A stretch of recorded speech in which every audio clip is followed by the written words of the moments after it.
परभणीमध्ये पालकमंत्री ह्या गल्लीतून त्या गल्लीत, त्या गल्लीतून ह्या गल्लीत, पोलिसांच्या गाड्या मागे ठेवण्यावर कधी सुरूच. एवढं करून सुद्धा तुमच्या प्रभागातला नगरसेवक तुम्ही निवडून आणून जगले नाहीत, म्हणून मी मला नैतिकता स्वीकारून आपण पालकमंत्री पदाचा राजीनामा द्या. तुमच्या वार्डातले नगरसेवक तुम्ही आणू शकले नाहीत आणि जिल्ह्याच्या पालकमंत्री आहेत. एवढे पैशाचं सुळसुळाट, एका एका मताला 15,000 रुपयापर्यंतचे पैसे वाटप यांनी केले. भारतीय जनता पार्टीच्या पक्षाची ओळख आता एकच राहिलेली आहे, पैसे वाटा आणि मतदान घ्या.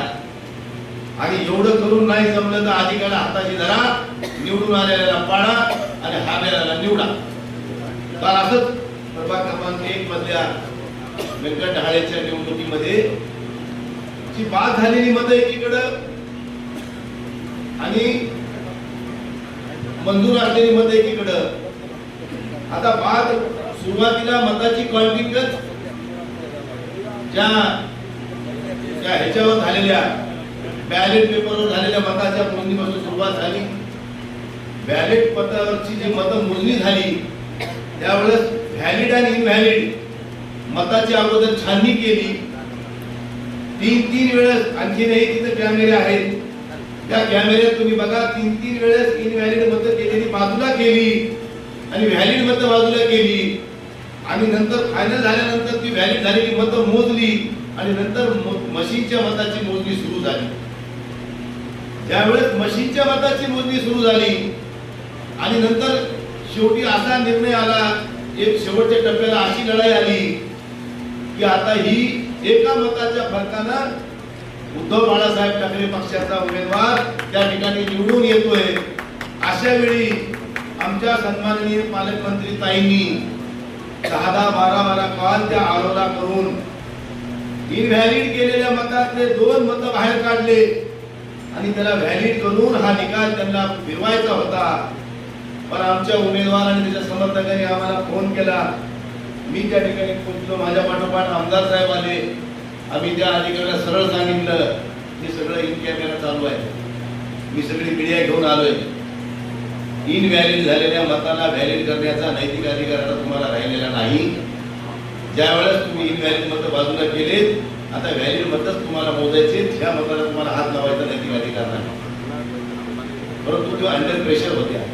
मी त्यांना विचारलं तुम्हाला काही दबाव आहे का, तुम्ही कोणत्या नैतिकतेतून ह्या मतं मोजणार आहात, हे मतं तुम्हीच इनव्हॅलिड केलेत, मग आता तुम्हाला पुन्हा ते व्हॅलिड करायसाठी इकडे घ्यायचा अधिकार कोण दिला तुम्हाला. मी म्हणलं ही लोकशाही जीवन ठेवायची असेल तर तुम्ही सतसत बुद्धीनं हा निर्णय घ्या. तुम्ही जर इथे गडबड करताल तर तुम्हाला या ठिकाणी जागेवर निलंबित करण्याची भूमिका सुद्धा मी घेतल्याशिवाय सोडणार नाही, लक्षात ठेवा. आम्ही एवढं टोकाचं बोललो, आरोला भेटलो, आरोला सगळी वस्तुस्थिती सांगितली, आरोला त्यांच्याकडे पाठवलं आणि आरोला निकाल जाहीर केला. पण जाहीर केल्यावर सुद्धा पुन्हा थांबवलं आणि पुन्हा रिकाउंटिंग करायचा अर्ज उमेदवार देतो आणि हे जे अर्ज घेतात त्याची एवढी लाजीरवाणी निवडणूक या देशामध्ये कधी पाहिली नाही आणि भविष्यात पाहू शकतो ह्यांचं काळ आहे तोवर. त्यामुळे अशा पद्धतीने जर या निवडणुका होत असतील आणि सामान्य मतदाराला तुम्ही प्रलोभन देऊन निवडणूक जिंकत असताल तर मला या लोकांची, या पक्षाची क्यू करावी वाटते. इकडे घोषणा काय आहेत, देशात नंबर 1 चा पक्ष कोणता, भारतीय जनता पार्टी.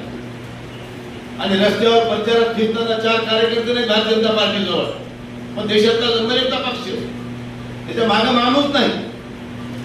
पण ह्याच्या मागे माणूस जरी नसला तर सत्तेच्या माध्यमातून प्रशासनातले काही अधिकारी आणि पैशाची मस्ती ह्या 2 जोरावर ते या ठिकाणी निवडणुकीला समोरे गेलेत. पण मी परभणीकरांना या ठिकाणी पुन्हा मी त्यांचं अभिवादन करतो, त्यांना त्यांचे आभार मानतोय की तुम्ही एवढ्या सगळ्या धांदलीत सुद्धा, एवढ्या सगळ्या वावटळीत सुद्धा परभणीच्या महानगरपालिकेवर महाविकास आघाडीचा झेंडा फडकवण्यासाठी तुम्ही सज्ज झालात, त्याबद्दल तुम्हाला पुन्हा एकदा नमस्कार.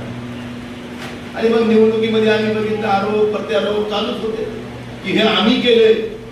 म्हणजे कोणाचं काही जरी असतं, शेजाऱ्याच्या घरात जरी लेकरू झालं तरी ह्यांना आनंद जास्त.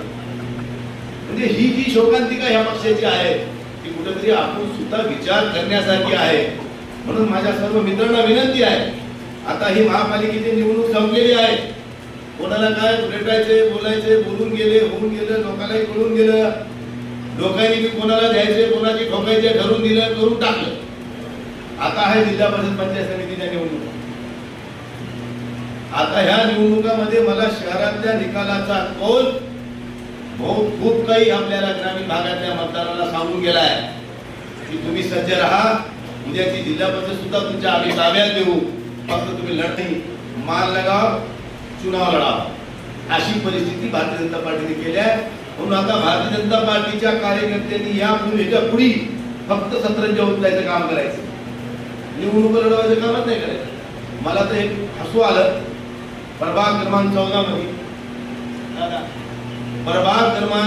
मध्ये भारतीय जनता पार्टीच्या काही समर्थकांनी आवर्जून सांगालो, भारतीय जनता पार्टीच्या काही समर्थकांनी आम्हाला काँग्रेसलाही द्यायचं नाही, राष्ट्रवादीला द्यायचं नाही, कोणाला द्यायचं नाही, आम्हाला नोटाला मारायचं. नोटाला मला मारली, नोटाला सुशिक्षित लोकांनी मारली, प्रतिष्ठित व्यापाऱ्यांनी मारली.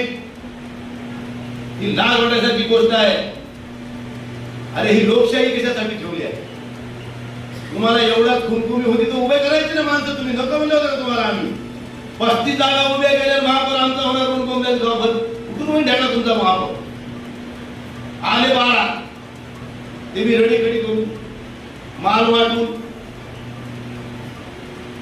परंतु उलट्या चोरायच्या बोंबा त्यांचा काय धंदा आहे? रेटून बोल, खोटं बोल.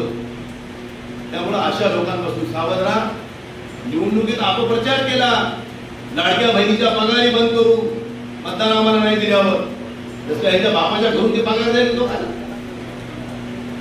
म्हणजे इतक्या खालच्या पातळीचा प्रचार भारतीय जनता पार्टीने करावा ही शोकांतिका आहे देशामध्ये.